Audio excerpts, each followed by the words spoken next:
James, we hear this issue about cloud visibility all the time, and I get the sense that in some cases it's solved and in some cases it's not.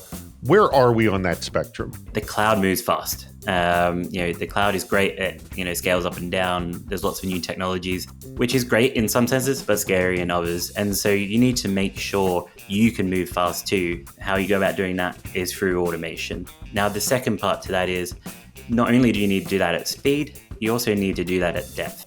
What are still the hangups today that we're having issues with that people need to see, and why? One of the big issues is the new technologies. They're great in one sense, things like ephemeral infrastructure, auto-scaling groups. The problem it brings to the table, but is they're short-lived services.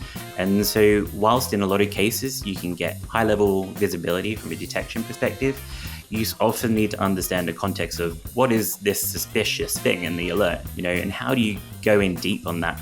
And in some cases, some of the customers who come to us don't even understand that you can actually investigate deep on things like containers and auto-scaling infrastructure.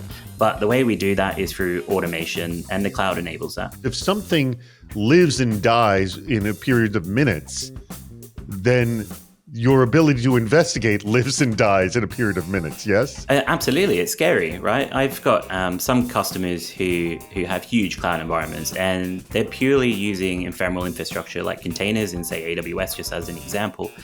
And, one of them mentioned that they had kind of a detection ongoing, same detection all the time for 6 months straight.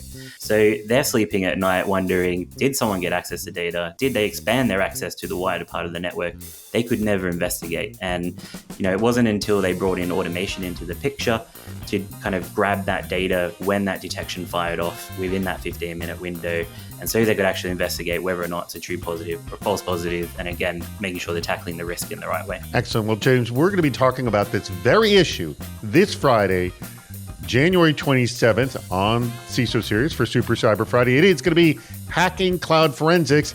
Here's all the information you need to know.